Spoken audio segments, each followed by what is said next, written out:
Our adventure begins at the check-in point. Grab a coffee and listen up for the tour briefing. And hey, if you've brought your entire closet, no worries, you can store your extra luggage here. First stop, the famous Pileh Bay, a star-studded beach thanks to Leonardo DiCaprio. No Leo sightings today, but you can snap a selfie with the stunning backdrop.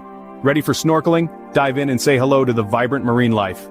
Next up is Pileh Bay, our personal slice of paradise. It's like swimming in a giant blue bowl surrounded by cliffs. Perfect spot for a swim and to soak up that I'm on vacation vibe.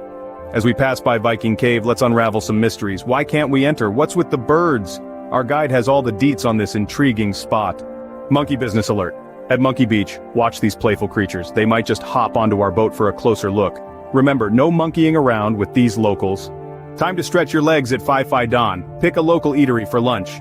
Tip: try something spicy while enjoying the view. Just keep the water close. Nui Beach, aka Camel Rock, is up next. Snorkelers, this is your paradise. Explore the underwater world and if you're lucky, find Nemo or his friends. Our final stop is Koh Rang Yai. Relax on the sandy beach, munch on some fresh fruit, and if you stay long enough, catch a mesmerizing sunset. The perfect end to a perfect day. As we head back, let's reminisce about today's highlights. Stunning beaches, curious monkeys, and underwater escapades. Phi Phi, you've been amazing. Until next time, keep exploring, and don't forget to like, share, and subscribe for more adventures.